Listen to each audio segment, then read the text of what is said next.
시진핑이 김정은을 이렇게 대화를 하면서 너라고 불렀다는 얘기가 있더라고요. 예. 근데 그게 사실일까요? 중국에 혹시 경어가 있습니까? 경어 있죠. 예. 예.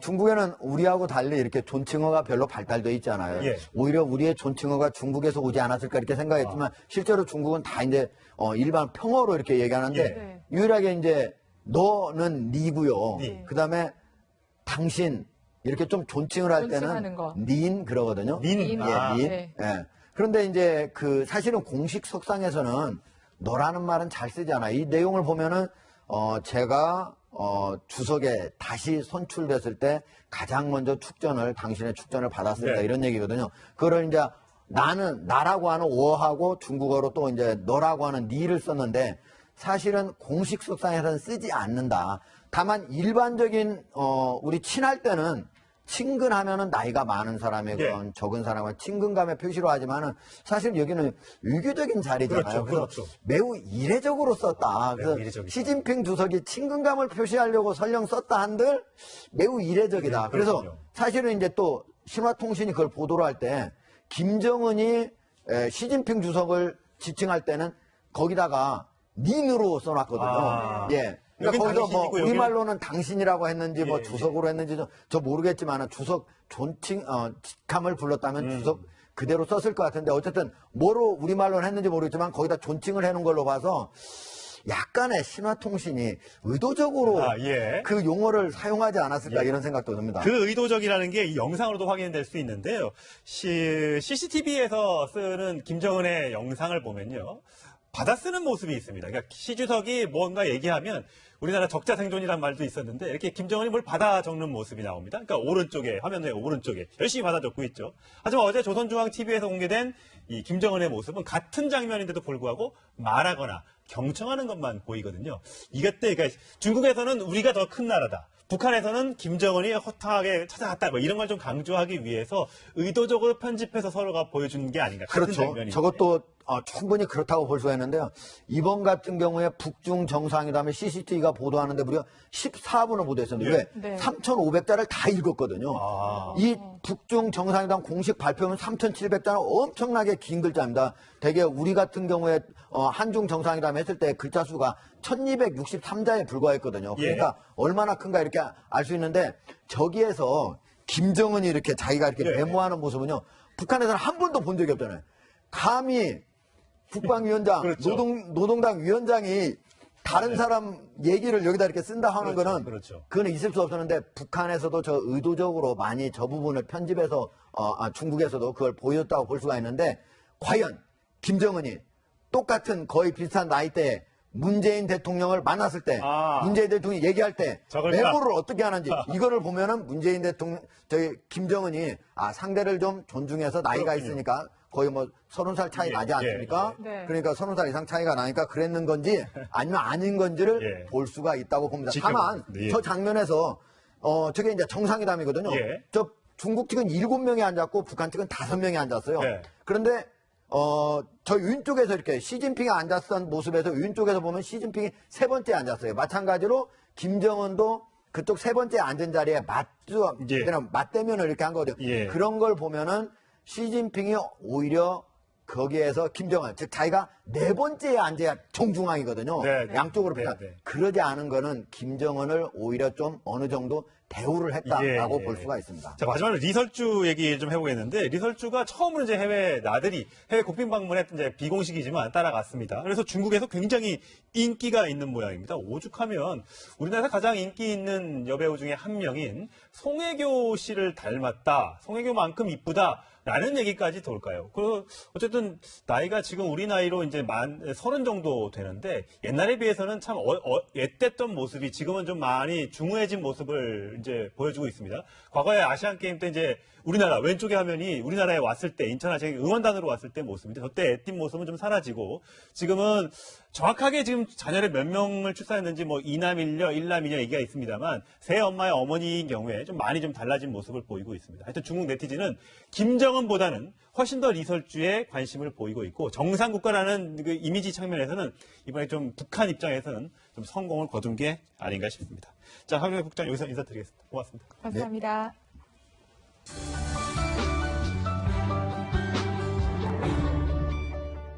소식 김태현 변호사와 함께 짚어보겠습니다. 네, 어서 오세요. 네, 안녕하세요. 네, 방금 취재기자 얘기를 들어보니까 검찰이 안희정 전 지사에 대해서 구속영장을 재청구할지 결론을 못 낸 것으로 지금 전해지고 있거든요. 현재 상황상. 그런데 법 쪽에서는 결국 재청구 못할 거다. 결국 구속하지 않고 재판까지 가게 될 거야. 이런 관측이 좀 많은 것 같아요. 혹시 그 이유가 뭔가요? 그러니까 애초부터 사실 영장이 조금 나오기는 어렵지 않았나라는 관측들이 있었어요. 그러니까 네. 만약에 이 대상자가 안희정 전 지사가 아니라 일반인이라고요. 일반 사업체를 운영하는 사장과 어떤 여직원의 관계였다고 하면, 사장과 비서 관계하면 과연 검찰이 영장을 청구했을까? 아마 이런 얘기들이 좀 있었어요. 안전지사기 때문에 경찰에 좀 더 영장을 청구하고 법원도 조금 자세히 본 것 아닌가 하는 그런 얘기들이 나왔었는데 왜 그러냐면 이 업무상 위력이랑 간음이라는 것들이 사실은 실형이 나오는 경우가 많지는 않습니다. 네. 법정형 자체가 최대형이 5년이거든요. 네. 최대가 5년이라고 하게 되면 한 번 장량 감경은 2년 6개월, 2년 6개월은 집행유예가 가능한 사안입니다. 예. 여기다 통계를 내보면 업무상 위력에 관한 간호는 실형 선고된 얘기가 거의 없거든요. 유죄 선고된 케이스가 그렇게 많지는 않습니다. 그만큼 입증이 쉽지 않다는 거예요. 일반 성폭행 사건과 다르게. 그렇기 때문에 과연 유죄 입증도 그렇게 용이하지 않고 설사 유죄가 된다 하더라도 실형 살 확률이 낮은 범죄에 대해서 애초부터 법원에서 구속영장을 발부할까에 대한 어떤 회의적인 시각들이 있었던 것이고 예.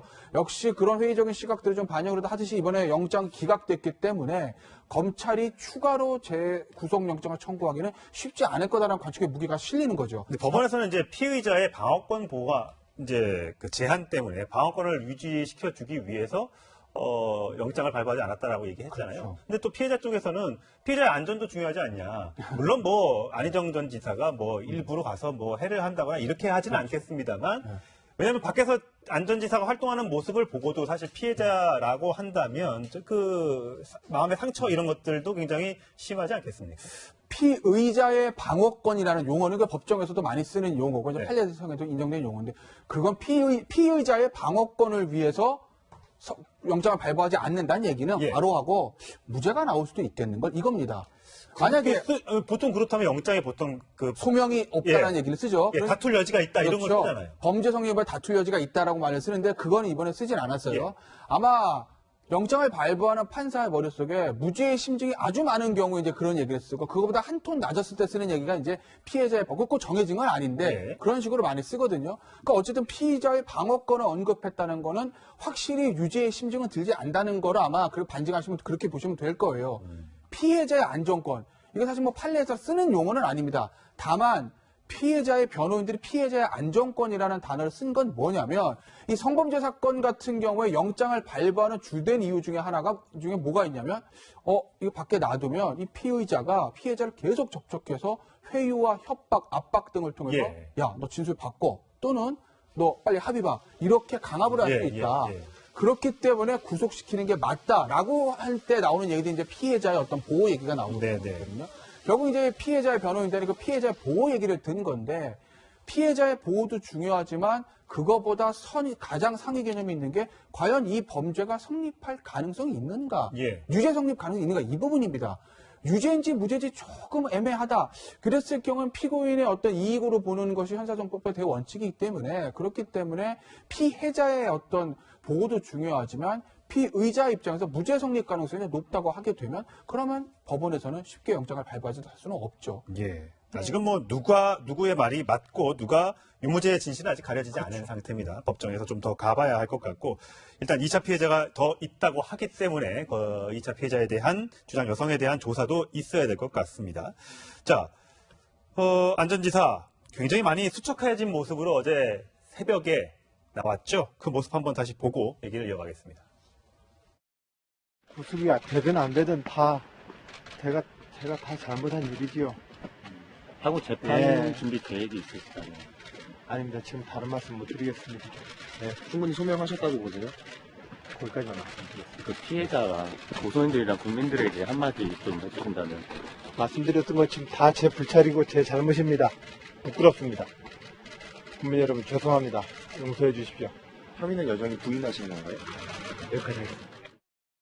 네, 만약 검찰이 영장을 재청구하면 다시 한번 안전지사가 저렇게 법정 앞에 서야 되는 셈인데, 일단 첫 번째 영장, 그러니까 이번에 기각된 영장 같은 경우에는 김지은 씨, 성폭행을 당했다고 주장하는 2명 중에서 김지은 씨만 추가를 했잖아요.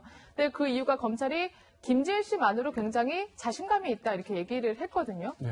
근데 만약에 이 두 번째 피해자까지 영장에 포함되면 결과가 달라질 가능성, 그리고 왜 사실 앞선 영장에는 왜 두 번째 피해자는 포함하지 않았는지 이것도 굉장히 의문이거든요. 그렇죠. 이제 왜 두 번째 피해자의 얘기를 뭐 조사하는데 오래 걸리지도 않을 건데 왜 포함을 시키지 않았는지가 가장 관건인 거죠. 사실 뭐 검찰 같은 경우에 뭐 여러 가지 수사, 특수수사 같은 경우에 뭐 시청자도 보셨겠지만 이것저것 다 있는 건 다 해서 영장을 청구합니다. 왜냐하면 확률을 높이기 위해서는 범죄 하나보다 두 개보다 세 개가 아무래도 영장 발부하는데 쉽지 않겠습니까?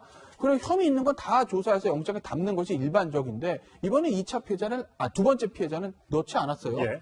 관측은 두 가지인 거죠. 두 가지 중에 하나일 겁니다. 첫째는 앞서 이제 성시원은카가 언급했듯이 야 김지은 씨 하나만으로 충분히 나와. 근데 뭐 굳이 뭐 하나 더 넣을 필요 있어. 이게 일설. 예. 법조계에서 이제 얘기하는 설이에요. 예. 두 번째 설은 이거 두 번째 피해자는 이게 범죄 성립이 안 될 것 같은데 괜히 이거 넣었다가 앞에 있는 김지은 씨 것도 망가지는 게 아닐까? 그러니까 그나마 확실한 김지은 씨 거 하나만 가져가자. 이렇게 했을 가능성. 두 개 중에 하나입니다. 설입니다. 설이에요. 네. 두 개, 뭐, 속마음은 검찰만 알고 있겠죠.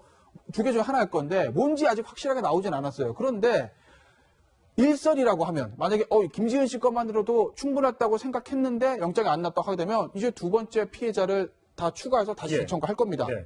그런데 그게 아니라 이설인 경우, 두 번째는 정말 이거 범죄 성립이 안 될 것 같은데라고 얘기하면, 그럼 재청구 못 하죠. 그렇군요. 그러니까 검찰이 앞으로 재청구, 두 번째 피해자를 추가해서 재청구를 할 것인지 아니면 그냥 이대로 불구속 기소를 할 것인지를 보시면 아까 제가 말씀드렸던 법조계에 지금 나오고 있는 일설, 이설 중에서 어느 게 맞는지 예. 판단이 가능하실 겁니다. 자, 안전지사가 이제 미투 폭로 이후에 사퇴한 게 벌써 한 달이 다 되어 갑니다. 그런데 현재 관사에 안전지사의 짐들이 그냥 그대로 남아 있다고 합니다. 뭐 내용, 안에 있는 물건들이야 의류, 책, 이런 개인 물품들과 공공 물품들이 있겠죠.